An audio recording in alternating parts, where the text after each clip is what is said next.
દડભંધનું દ્વાર દિનદનું ભિક્ષાયુયધનું અસોગી ચંદન ચર્ચિત ભસ્મોત્વર્ચિત. ભારતના ઉત્તર ભાગમાં હાલમાં ઉત્તર પ્રદેશમાં ગોરખપુર વિસ્તારમાં એક યોગી રહેતા હતા. તેઓ શિવના એક પાસા પ્રત્યે પ્રતિબદ્ધ હતા, જેને કહેવાતું અલખ નિરંજન. અલખ એટલે તે જેને સમજી ન શકાય, જેને આપણે જોઈ સાંભળી સૂંઘી કે તેનો સ્વાદ ન લઈ શકીએ.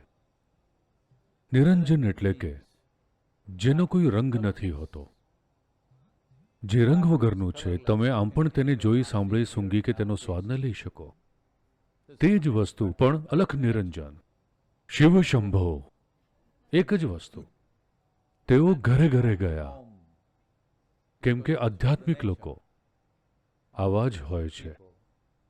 અને સંસ્કૃતિ અને સભ્યતા એટલા મૈત્રીપૂર્ણ હતા આધ્યાત્મિક સાધકો પ્રત્યે. જ્યારે તેઓ એક સંન્યાસીને કે એક ભિક્ષુકને જોતા, જેણે પોતાનું જીવન આધ્યાત્મિક પ્રક્રિયાને સમર્પિત કરી દીધું હોય, ત્યારે બીજા લોકો જેમની પાસે તેમના પોતાના પૈસા હતા, પોતાના ઘર હતા, તેઓ હંમેશા આની ખાતરી કરતા કે તેઓ ભોજન કરે, કેમ કે તેઓ પોતે કંઈ કમાઈ નથી રહ્યા, તેમનું પોતાનું કોઈ ઘર નથી, તેમણે દુનિયાને પોતાનું ઘર બનાવી લીધું છે. તો જ્યારે એક સંન્યાસી કે ભિક્ષુક ઘરની સામે આવે તો કોઈ ના ન કહેતું. જે પણ તેઓ આપી શકતા હંમેશા તેઓ આપતા. અને તેઓ ક્યારેય તેમના તે દિવસના પોષણ માટે જરૂરી હોય તેના કરતાં વધુ નહોતા માંગતા. તેઓ પૈસા નહોતા લેતા, તેઓ ફક્ત ભોજન જ લેતા. એટલે આ યોગી ઘરે ઘરે જઈ રહ્યા હતા, અલખ નિરંજન, અલખ નિરંજન. એક દિવસે તેઓ એક પૈસાદાર ઘરની આગળ આવીને ઊભા રહ્યા અને કહ્યું, અલખ નિરંજન. ઘરની પ્રમુખ સ્ત્રી પોતે બહાર આવવા નહોતી માંગતી.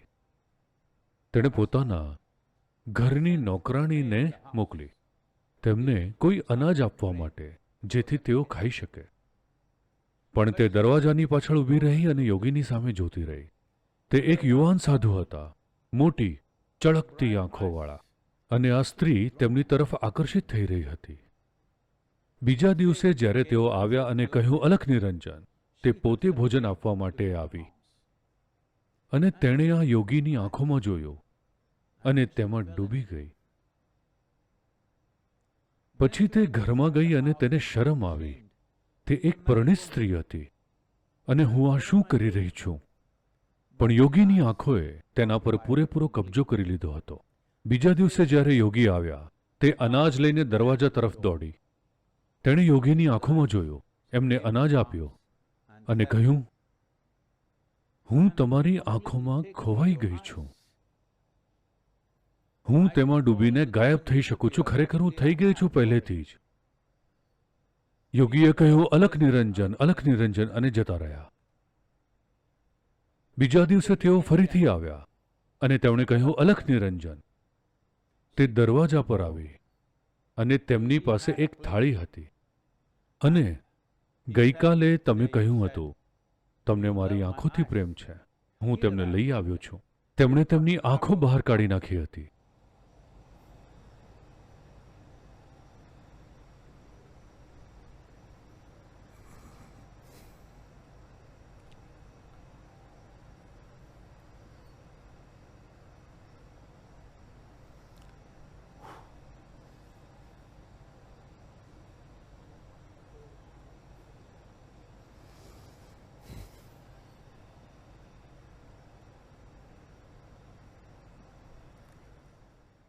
અને તે સ્ત્રીના હાથમાં મૂકી દીધી અને કહ્યું, અલખ નિરંજન, અને ચાલ્યા ગયા.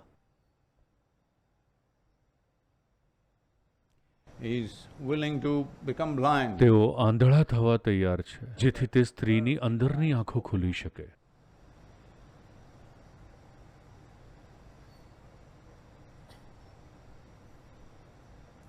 આ તે યોગીઓ છે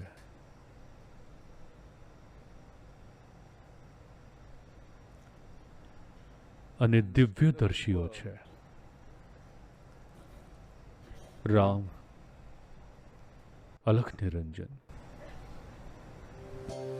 અલખ નિરંજન ખિલ ખિલ ગુંજન ભવ ભય ભંજન ભૈરાગી દડ દડ ભંદન દ્વાર દિન દન ભિક્ષાયુ ધન અસોગી ચાંદન ચર્ચિત ભસ્મોદ્વર્ચિત બહુદુર સુંદર સંન્યાસી અલખ નિરંજન ગિલ ગિલ ગુંજન ભવ ભય ભંજન ભૈરાગી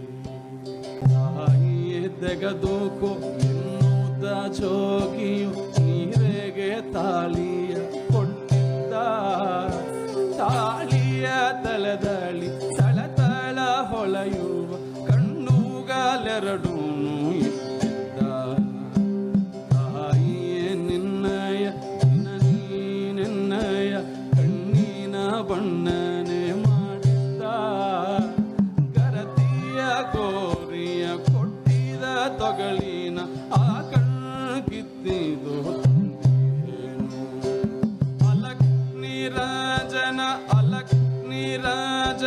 ನಡೆದೇನು ನಿರ್ವ್ಯತೆ ಆ ಜೋಗಿ ಹೊಗಳಿನ ಕಣ್ಬಲಿ ಅಂತಲಿ ಜ್ಞಾನದ ಒಳಗಂತರಯಿಸಿ ಕುರುಡಾಗಿ ಅಲಕ್ ನಿರಂಜನ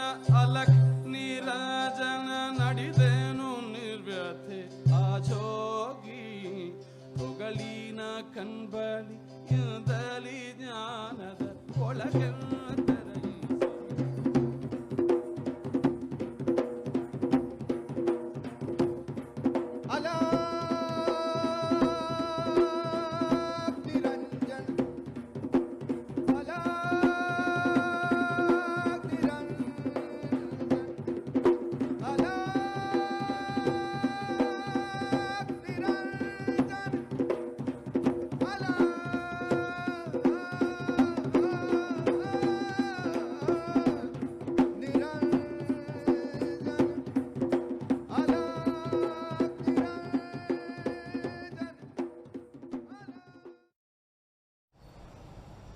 એક વ્યક્તિ જેણે રંગથી, સ્વાદ અને ઇન્દ્રિયોના અનુભવથી પરે આ દુનિયા જોઈ છે, તો આજની 21મી સદીમાં આ યોગીને સાવ મૂર્ખ ગણવામાં આવત કે તેણે પોતાની આંખો બહાર કાઢી નાખી હતી.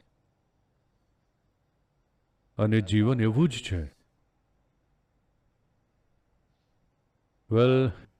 વેલ ઘણા લોકોના મનમાં અત્યારે એક મોટો પ્રશ્ન છે, અને જે ડૉક્ટરે મારી સારવાર કરી તેઓ પણ મને વારંવાર પૂછતા, સદ્ગુરુ તમે આ કેમ કરી રહ્યા છો? તમે જાણો છો મને સહન ના થાય તેવી પીડા થવા લાગી 6 અઠવાડિયા પહેલા સર્જરીના, અને મને ખબર હતી કે મને મગજની સમસ્યા છે. મેં વિચાર્યું કે કોઈક રીતે હું મારા કામ પતાવી દઈશ. અમુક વસ્તુઓ કરવાની હતી. મહાશિવરાત્રિ અને દિલ્હી અને ચેન્નઈમાં અમુક કામ નક્કી હતા. અને પછી મેં વિચાર્યું, મેં યુનાઇટેડ સ્ટેટ્સમાં 1 મહિનો રાખ્યો હતો. એક દર્શન સિવાય મારી પાસે 1 મહિનો ખાલી હતો. મને લાગ્યું પોતાને હું ઠીક કરી દઈશ. પણ આ બધી પ્રવૃત્તિઓ મહાશિવરાત્રિ પહેલું બ્લીડિંગ થયું 6 અઠવાડિયા પહેલા. મહાશિવરાત્રિમાં તે બીજી વાર થયું. પછી હું ચેન્નઈ જઈને પાછો આવ્યો અને પછી દિલ્હી ગયો. 15મીએ સાંજે એક કામ નક્કી હતું. ડૉક્ટરે એક MRI કર્યો અને કહ્યું કે તમે કોઈ પણ રીતે આ ના જ કરી શકો. પછી મેં કહ્યું, આ એક પ્રાઇવેટ ઇવેન્ટ છે અને હું તે કરીશ. તેમણે કહ્યું, ઠીક છે, પણ બીજા દિવસની ઇવેન્ટ, 16મીની ઇવેન્ટ એક જાહેર ઇવેન્ટ છે, તમે તે ના કરી શકો. કેમ કે વચમાં મગજના 2 ભાગ વચ્ચેનું મીડિયન તે 8 મિલીમીટર ખસી ગયું હતું.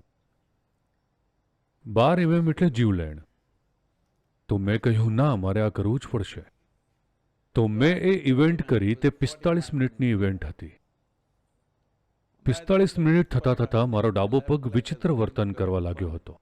એટલે હું બહાર આવ્યો અને એક MRI કરાવ્યો, તો તેમાં બતાવ્યું કે તે 11.5 મિલીમીટર ખસી ગયું હતું. ડોક્ટરે કહ્યું, આ પાગલપન છે. હું આમ કરું કે પેલું કરું? મેં કહ્યું, ડોક્ટર, મેં બધી જ સીમાઓ પાર કરી દીધી છે, તમારે જે કરવું હોય એ કરો. હું સીધો અંદર ગયો અને તેમણે એક સર્જરી કરી અને આ રહ્યો હું. પરમ દિવસે તેમણે મને કોલ કર્યો અને પૂછ્યું મારી ક્ષમતા માટે અને સમજ શક્તિ વિશે ઘણા પ્રશ્નો પૂછ્યા. મેં કહ્યું બધું જ ઠીક છે.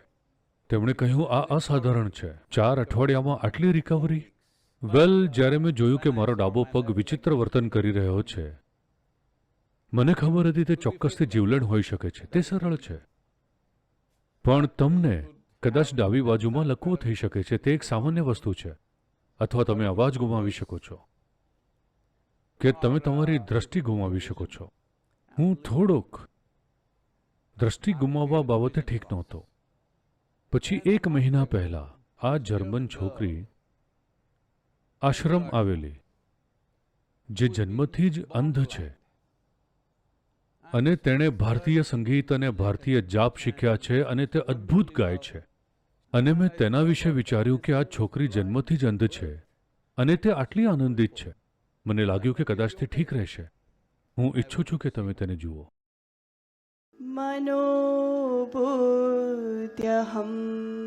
मनोबुद्ध्यहंकार चेतनिनाहम् न च श्रोत्रजिह्वे न च घ्राणनेत्रे न च व्योमभूमेन तेजो न वायो चिदानन्दरूप शिवोऽहं शिवोऽहम्. Sadhguru created Save Soil. Now let's save Sadhguru with this healing mantra. Om Namo Bhagavate Vasudevaya Dhanvantraye Amrita Kalashahastaya Sarvamaya Vinashanaya Trailokyanadhaya Mahavishnave Namo Namaha. Mahavishnave. તો હું ઈચ્છું છું કે તમે સમજો આપણે આ પ્રકારના લોકો છીએ જે પોતાનું જીવન નાખી દે છે નાની વસ્તુઓ માટે. મેં એવું ઘણીવાર કર્યું છે, પણ આ વખતે તે બહુ જાહેર થઈ ગયું. નહીંતર આવું ઘણીવાર થયું છે. નાની વસ્તુઓ માટે મેં મારું જીવન નાખી દીધું છે. તે પાછું મારી બાજુ આવી જાય છે. 4 અઠવાડિયા પહેલા જુઓ, મને બાલીમાં બેઠો છું, તે પાછું આવી ગયું છે. કેમ કે મારો પાર્ટનર નથી ઈચ્છતો કે હું હાલ મરું.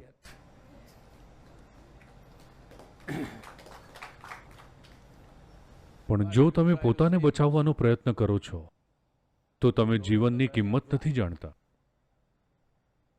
તો આ જાણ્યા પછી તમે કંઈ નક્કી કરો તે પહેલા હું તમને યાદ કરાવવા માંગુ છું કે તમે એવી વ્યક્તિ સાથે બેઠા છો જે પોતાનું જીવન ફેંકી દેવા તૈયાર છે નાની વસ્તુઓ માટે. આ જાણ્યા પછી તમે નક્કી કરો. અચાનક કશાકની વચ્ચે તમારામાંથી કોઈક ઊભું થઈને પૂછશે, સદગુરુ, જ્યોતિષશાસ્ત્રનું શું? તમારું મગજ ખોટી જગ્યા પર છે, તેનો એ જ અર્થ છે.